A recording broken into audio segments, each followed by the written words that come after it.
दूसरी वीडियो में आप समझ लीजिएगा नंबर सेट्स, है ना। जो आपकी संख्या होती हैं, प्राकृत संख्या, पूर्ण संख्याओं, उनके किस प्रकार के सेट होते हैं। तो सबसे पहले आपने लिया नेचुरल नंबर, इसे सेट n से डिनोट करते हैं, जिन्हें हम प्राकृत संख्या बोलते हैं। इनके अंदर कौन कौन से एलिमेंट आएंगे, 1 2 3 4 5 6 एंड सो ऑन। यानी इसमें जो एलिमेंट लिखे हुए दिखाई दे रहे हैं वही है। जैसे 1 है, 2 है, तो 1 के बाद 2 ही आएगा। 1 और 2 के बीच में आपके दशमलव में संख्या होती है, वो इसमें नहीं आएंगे, 1 से पहले नहीं आएगा। हाँ, डैश का मतलब ये जरूर है कि 6 के बाद 7 आएगा, 7 के बाद 8 आएगा, एंड सो ऑन। उसके बाद है होल नंबर, जिसे आप कहते हैं पूर्ण संख्या। इस सेट को आप W से रिप्रेजेंट करते हैं और इस सेट के अंदर एलिमेंट होते हैं ये। इस सेट में 0 से शुरू होंगे, 0 1 2 3 4 5 एंड सो ऑन। एक सेट होता है आपका इंटीजर्स, जिन्हें पूर्णांक कहते हैं। इसे सेट I या Z से लिखते हैं। इसके अंदर प्लस माइनस के सभी एलिमेंट आते हैं। माइनस में कहाँ से शुरू है ये हमें पता नहीं है। -3 -2 -1 0 1 2 3 एंड सो ऑन। यानी इधर लिखा जाएगा तो -4 -4 से -5, उधर 3 के बाद 4 5 है। और जिस ऑर्डर में लिखे हैं उसी ऑर्डर में इनका इंक्रीजिंग ऑर्डर है। इसका मतलब है -3 के आगे -2 लिखा है। इसका मतलब है -3 छोटा है, -2 बड़ा है, -2 छोटा है, -1 बड़ा है। तो -3 से -4 छोटा होगा, -4 से इधर -5 छोटा होगा। इसके बाद आता है रेशनल नंबर, परिमेय संख्या। इसको सेट से नहीं समझाया गया, इसे एक परिभाषा से समझाया गया है, क्योंकि इसमें हमें ये नहीं पता है कि किस एलिमेंट के बाद कौन सा एलिमेंट आएगा। तो वह संख्या जो P/Q के रूप में लिखी जा सकती है, ये उसे परिमेय संख्या कहते हैं, जहाँ P तथा Q पूर्णांक होते हैं। परंतु ये भी ध्यान दें, Q पूर्णांक, P भी पूर्णांक है, Q भी पूर्णांक है। पूर्णांक में 0 भी होता है, Q का मान 0 नहीं लेना है। तो जैसे 2/3 P/Q, तो P का मान क्या हो गया, 2। तो एक नंबर है 2/3, ये P/Q के रूप में है, P/Q के रूप में है, तो ये परिमेय संख्या है। P का मान 2 है, Q का मान 3 है, दोनों क्या है, पूर्णांक है। तो ये, और Q का मान क्या नहीं होना चाहिए, 0। Q का मान 3 है, Q का मान नीचे 0 नहीं है, तो ये आपकी एक परिमेय संख्या होगी।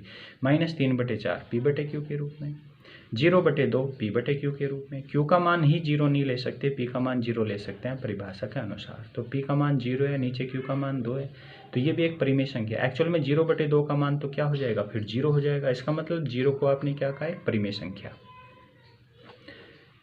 इसी प्रकार 2 है, 2 को 2/1 लिख सकते हैं, जो P/Q के रूप में आ गया, ये भी एक परिमेय संख्या है। 3 को लिखेंगे 3/1 P/Q के रूप में, 3 भी एक परिमेय संख्या है। 1 भी एक परिमेय संख्या है। इसका मतलब है 0 है, 1 है, 2 है, 3 है, ये सब भी परिमेय संख्या हैं, जो आपके होल नंबर थे। और 1 2 3 आपके नेचुरल नंबर थे। तो यानी जितने भी नेचुरल नंबर हैं वे सब परिमेय संख्या है, जितने भी होल नंबर हैं वे सब परिमेय संख्या है, जितने भी इंटीजर्स हैं वे सब भी परिमेय संख्या हैं। ये मैंने यहाँ पे लिख भी दिया है कि सभी natural number, whole number, integers भी परिमेय संख्या होंगी। अपरिमेय संख्या पे आइएगा अब, इर्रेशनल नंबर।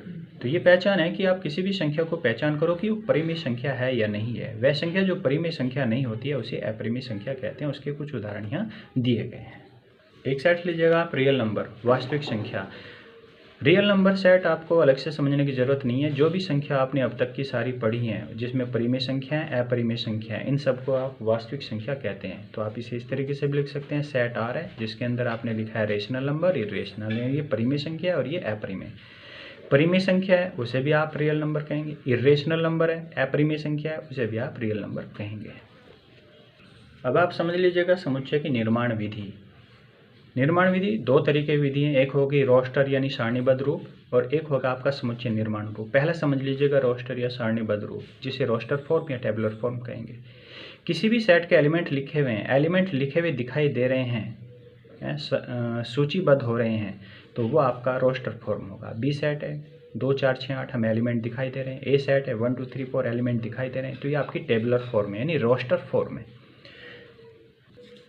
दूसरी फॉर्म है समुच्चय निर्माण रूप, सेट बिल्डर फॉर्म। अब ये जो पहला सेट है इसी को हम कैसे लिख सकते हैं, इन सभी एलिमेंट को ना दिखा करके हमने इनकी जगह लिखा है x, और फिर x के बारे में। इसका मतलब होता है कि x के बारे में बाद में जो कहानी बताई गई है वो क्या है। यहाँ पे जो एलिमेंट आए हुए हैं वो सब प्राकृतिक संख्या है, तो आपने लिख दिया कि ये जो x है ये एक प्राकृतिक संख्या है। तो यहाँ x के मान जो भी लिखेंगे वो यहाँ से देख के लिखेंगे कि यहाँ x को क्या बताया गया, प्राकृतिक संख्या, तो वो सारी प्राकृतिक संख्या x को लिख देंगे आप। इसी प्रकार बी सेट है, जिसमें आपने लिखा है x, सच दैट x क्या है, अब आप यहाँ देख लीजिएगा, x आपका नेचुरल नंबर है, प्राकृतिक संख्या है। तो x एक प्राकृतिक सम संख्या है, इवन नंबर है ना, इवन नंबर है, सब सम संख्या है ये। और किसके अंदर से हैं, प्राकृतिक संख्या के अंदर से हैं, तो वही आपने x को बता दिया। तो यहाँ पे हमने क्या किया कि ये सेट इतना बड़ा ना दिखा करके बस आपने यहाँ से लिखा और यहाँ पे आपने बंद कर दिया, या फिर यहाँ पे आपको डैश डैश लगाना है। ये दूसरा रूप है, यानी कई बार हम सेट को इस फॉर्म में लिखते हैं या फिर इसकी दूसरी फॉर्म हम इस तरीके से भी लिख सकते हैं।